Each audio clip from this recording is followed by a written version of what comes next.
नमस्कार दोस्तों, मैं राकेश श्रीवास्तव। हमारे YouTube चैनल में आप सभी का स्वागत है।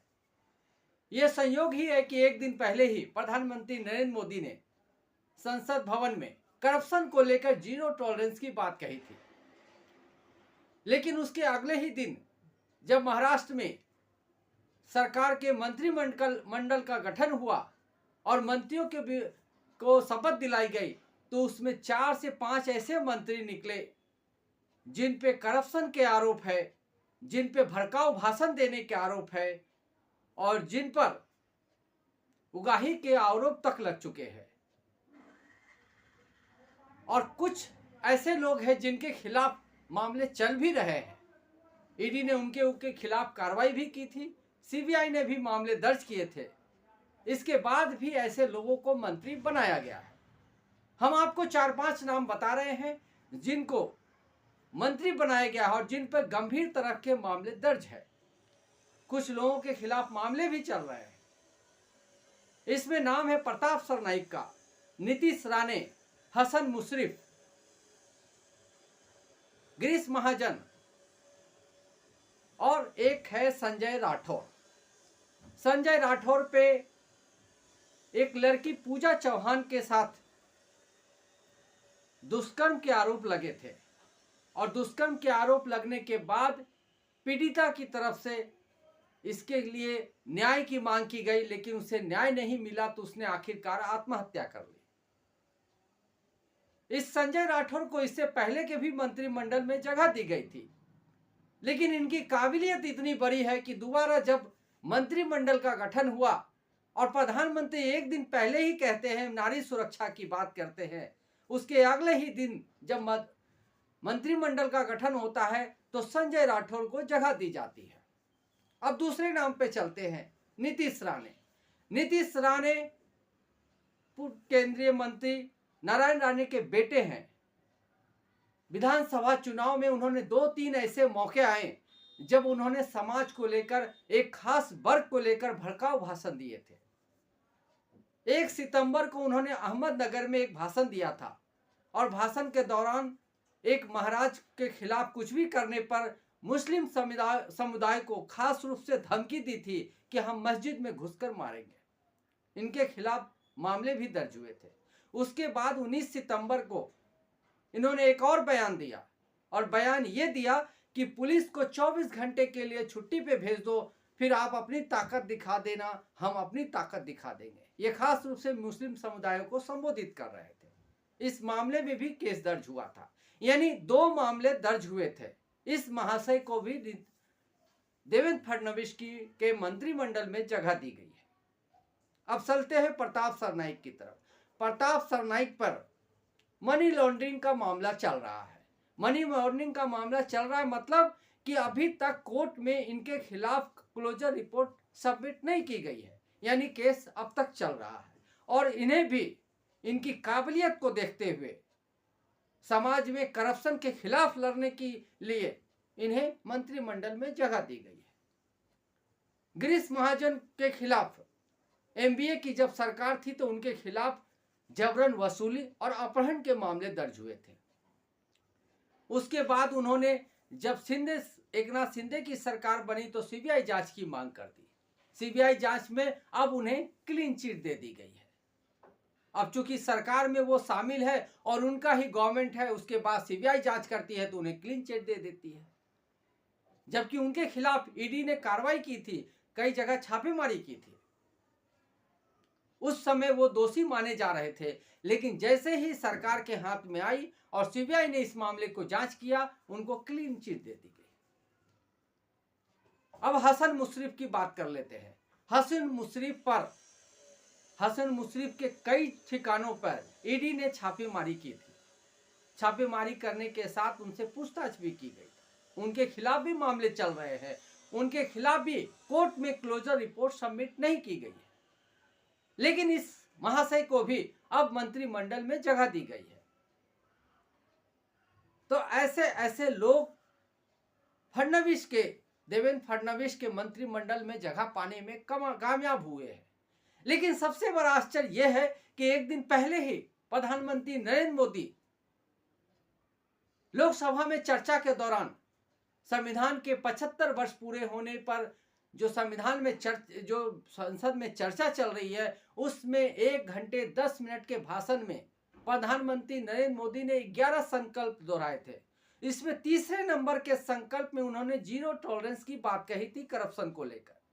लेकिन उसके अगले ही दिन जब महाराष्ट्र में मंत्रिमंडल का गठन होता है और मंत्री बनाए जाते हैं, तो 5 ऐसे लोग हैं जिन पे करप्शन के चार्जेज है, जिन पे रेप के चार्जेज है और जिन पे जबरन वसूली के चार्जेज है, उनको मंत्रिमंडल में जगह दी जाती है। एक और महाशय है धनंजय मुंडे। धनंजय मुंडे के खिलाफ एक 17 एकड़ की जमीन के मामले में केस दर्ज हुआ था। इस मामले में भी कार्रवाई चल रही थी और ये क्लोजर रिपोर्ट सबमिट नहीं हुई है, यानी उनके खिलाफ भी मामला चल रहा है और उन्हें मंत्रिमंडल में जगह दे दी गई है। तो ये है महाराष्ट्र की राजनीति, और महाराष्ट्र की राजनीति से जोड़कर हम दिल्ली में बैठे हुए नेताओं की राजनीति को भी देख सकते हैं, जहां पर संसद भवन में बड़ी बड़ी बातें की जाती है, करप्शन से लड़ने की बात कही जाती है और 1 महीने के अंदर करप्शन को खत्म करने की बात की जाती है। उसके अगले ही दिन जब भारतीय जनता पार्टी के गठबंधन वाली सरकार के लोग मंत्री शपथ लेते हैं, तो उसमें 5 ऐसे लोग शामिल हैं जिन पे करप्शन, रेप, बलात्कार, छेड़छाड़ और कई तरह के अलग अलग मामले दर्ज हैं। अब इस मंत्रिमंडल को लेकर ही सरकार आगे बढ़ेगी और जिनके खिलाफ क्लोजर रिपोर्ट सबमिट हुए हैं उसके बारे में भी आपको मालूम है सच्चाई। चूंकि सीबीआई केंद्र सरकार के अधीन आती है और केंद्र में भारतीय जनता पार्टी की सरकार बैठी है, उनके नेताओं पे आंच कैसे आ सकती है, तो तुरंत क्लीन चिट दे दी गई। अभी हाल ही में आपने देखा होगा अजीत पवार के 1000 करोड़ की जो प्रॉपर्टी थी उसको सीज की गई थी जब वो विपक्ष में थे। चूंकि अब वो विपक्ष में नहीं है तो पूरी तरह से पाक साफ हो गए हैं।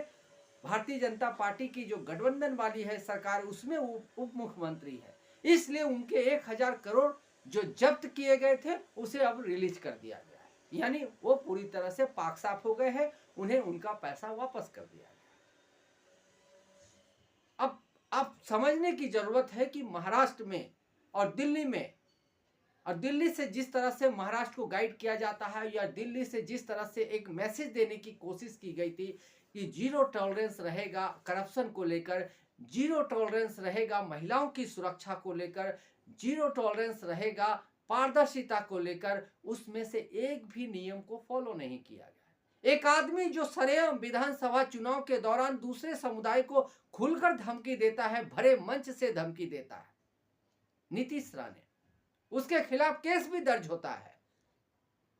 उनकी इसी काबिलियत को देखते हुए मंत्रिमंडल में उन्हें मंत्री बना दिया गया है कि अब आप मंत्री बनकर खुलकर धमकियां दे, समाज में विद्वेष पैदा करे।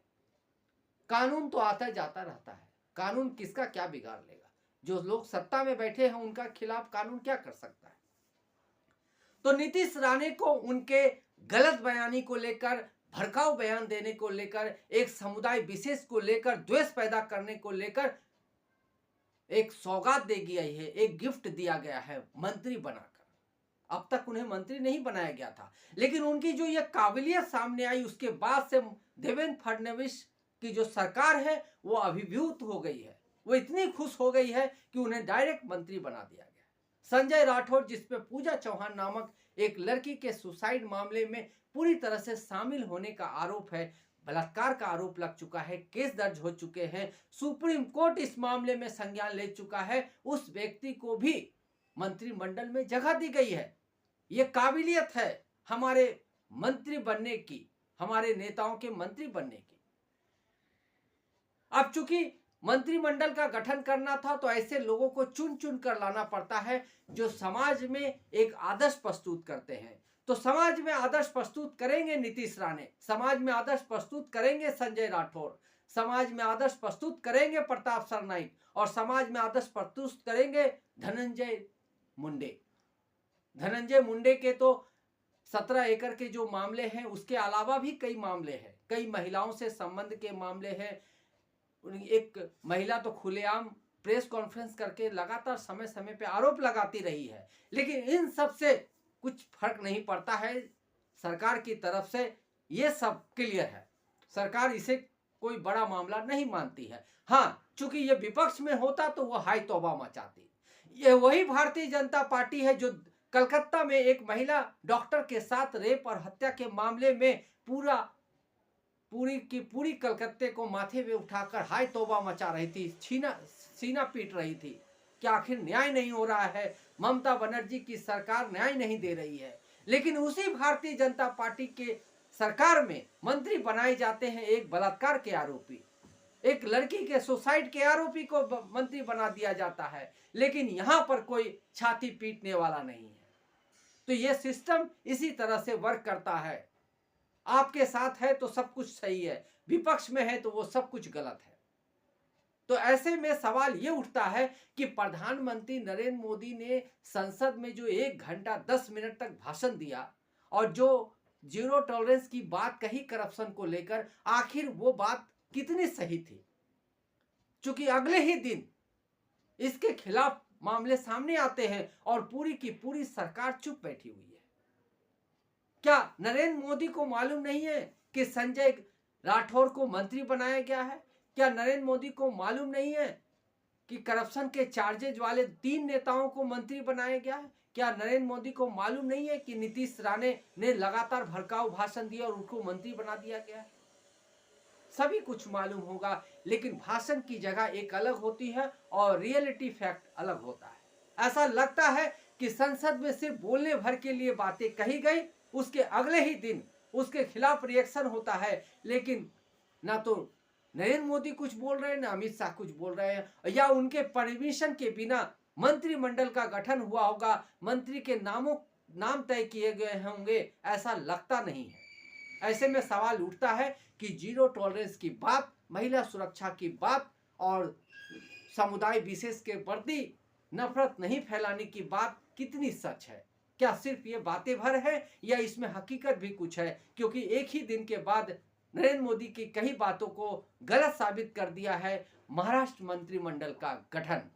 आने वाले दिनों में इसे लेकर और विवाद पैदा हो सकता है, लेकिन विवाद पैदा करने से और विवाद के बाद उसका जवाब देने के लिए भारतीय जनता पार्टी तैयार नहीं है। वो एक बार जो करना होता है कर देती है। समाज की तरफ से जो भी सवाल उठाए जाते हैं उसका जवाब देने के लिए वो जिम्मेदार नहीं है, ऐसा मानते रहे। क्योंकि पिछले 10 सालों में प्रधानमंत्री नरेंद्र मोदी ने एक बार भी प्रेस कॉन्फ्रेंस करके प्रेस के सवाल नहीं लिए, ना ही उनका जवाब देने की कोशिश की। तो ये वन वे ट्रैफिक है जो चलता रहता है। अभी महाराष्ट्र में सरकार गठन हुई है, 5 करप्ट मंत्रियों को मौका दिया गया है। इस पर सवाल उठेंगे जरूर, लेकिन इसका जवाब कहां से मिलेगा? क्योंकि जवाब देना तो भारतीय जनता पार्टी की नीयत या उसके एजेंडे में ही नहीं है। आज के लिए बस इतना ही। अगर आप हमारे श्रोता है तो आप हमें जरूर लाइक और सब्सक्राइब करें। ठंड का मौसम है, अपने बच्चों का और अपने परिवार का ध्यान रखें। आगे बढ़ते रहे, बेहतर काम करते रहे, समाज में अच्छी छवि बनाकर रखें। तब तक के लिए नमस्कार।